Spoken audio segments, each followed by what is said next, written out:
खैर छोड़ो, mount Fuji के बारे में थोड़ी सी बातचीत कर लेते हैं। माउंट फूजी ना पूरे जापान का सबसे हाईएस्ट माउंटेन है। हाइट की बात करें तो अराउंड 3776 मीटर टॉल है और ये फॉर्म हुआ था 286 BCE में एक अर्थक्वेक के कारण। ऑल्सो मैं बता ही चुका हूँ आपको कि माउंट फूजी ना एक एक्टिव वोल्केनो है। जी हाँ भाई, ये अभी भी एक्टिव है। अभी ये लास्ट टाइम वैसे आज से अराउंड 300 साल पहले जो है वो इरप्ट हुआ था। 16 दिसंबर 1707 में शुरू हुआ था और अगले 16 दिन तक भाई जो है ये इरप्ट होता गया, यानी कि फटा था। और रिसर्चर्स ऐसा कहते हैं कि आने वाले कुछ सालों में शायद ये फिर से फटेगा, बट इतना ज्यादा ना डिस्ट्रक्शन नहीं करेगा ये, क्योंकि इसका जो लावा है ना वो ऐसे फटके ना उछल के, मतलब कूद के समझ रहे हो, फैलता नहीं है, स्लोली निकलता है। बट फिर भी खतरा तो है। और स्पेशली टोक्यो भी आसपास ही, आपको बताया मैंने 100 किलोमीटर की रेंज में, तो वहां पे भी खतरा हो सकता है ये जब भी फटेगा। अब वैसे तो माउंट फूजी की एज जो है ना वो डिस्प्यूटेड टॉपिक है, बट कुछ लोग मानते हैं कि 25 मिलियन साल पहले ये बना था एंड फर्स्ट टाइम 7 लाख साल पहले जो है वो इरोजन हुआ था यहाँ पे। और जो मैंने आपको बताया था ना कि माउंट फूजी के अराउंड 5 लेक है, वो 5 लेक भी जो लावा निकला था ना उन्हीं के थ्रू जो है वो बनी थी, जिसमें से एक लेक कावागुची को भी है जो सबसे लोएस्ट हाइट पे है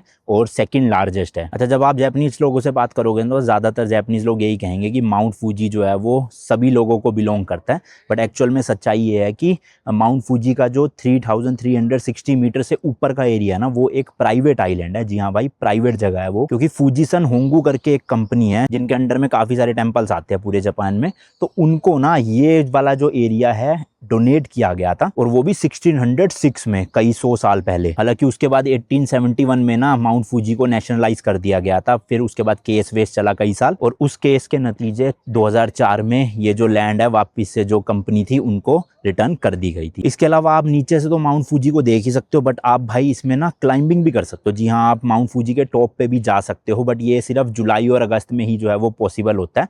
और ऊपर जाके जो सबमिट पॉइंट है ना वहाँ पे भाई आप शादी भी कर सकते हो। जी हाँ, बट कुछ लिमिटेड लोगों के लिए ही साल में रिजर्व रहता है, मतलब आपको बुकिंग करनी पड़ती होगी। ऐसा नहीं कि सीधा जाओ और शादी कर लो, बट हाँ पॉसिबल है नॉर्मल लोगों के लिए वहाँ शादी करना। सोचो कितनी कूल चीज़ होगी ना, माउंट फूजी के टॉप पे आप ट्रैकिंग करके जा रहे हो, अपने रिश्तेदारों को भी ट्रैकिंग करवा रहे हो और वहाँ जाके फिर शादी कर रहे हो।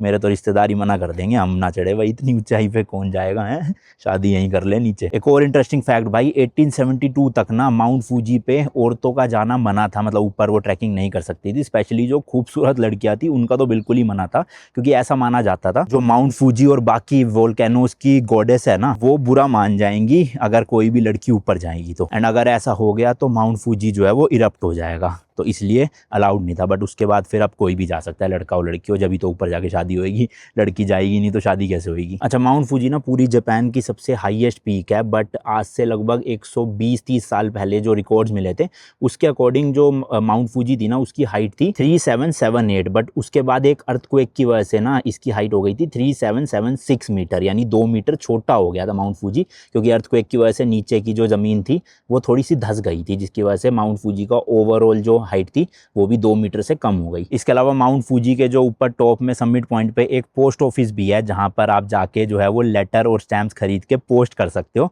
नीचे किसी भी सिटी या कंट्री में।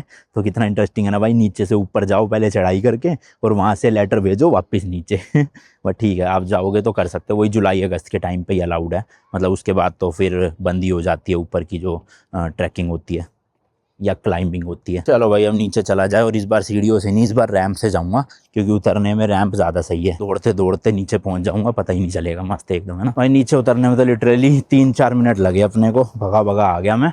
और नीचे उतरते ही देखो ये आइसक्रीम वगैरह मिल रही है, स्ट्रॉबेरी, और ये बंद है क्या पूछता हूँ, मन तो कर रहा है मेरा स्ट्रॉबेरी आइसक्रीम खाने का, अगर होगी तो ले लूँगा। ये तो क्लोज है भाई, सामने वाली पे कह रहे हैं मिल जाएगी, चलो पता करते हैं। ये देखो गाड़ी वाले को रोक रखा है, साइकिल वालों को निकलवा रहे हैं पहले। अरे सेब भी मिल रहे हैं यहाँ तो भाई, कितना बड़ा सेब है देखना, ओए होए इतना ह्यूज सेब। चलो आइसक्रीम लेते हैं। Hello, do you have strawberry ice cream? Strawberry, only Yeah. strawberry, so there was strawberry vanilla. Only strawberry. Okay, the 600. 600? Yeah. 600 यानी कि है भाई साहब, ऑलमोस्ट 350-400 रुपये की आइसक्रीम है। बाकी ये सब तो भाई नॉन वेज है, ये वेज है। Back, okay. ये देखो यहाँ चिल्लड़ देते हैं भाई 100 के ना सिक्के 4, प्राइस भी मिल रहे हैं 800 के। बड़ी महंगी जगह है भाई यहाँ पे ना। ये हॉट डॉग है, बट ये सारा मेरे को लग रहा है नॉन वेजिटेरियन ही ऑप्शन होगा, बस एक फ्रेंच फ्राइज ही वेजिटेरियन लग रहे हैं। ले लूँ क्या फ्रेंच फ्राइज? आगे देखेंगे, चलो अभी छोड़ो यहाँ पे, यहाँ आइसक्रीम लेते हैं खाली। इस तरह का आप स्ट्रॉबेरी का गिलास भी ले सकते हो चॉकलेट क्रीम के साथ, ये देखो भाई इस तरह, ये सब नकली है असली है? नकली है भाई, मेरे को लगा असली है। Hay strawberry ice cream. Thank you, bye, अरिगाटो।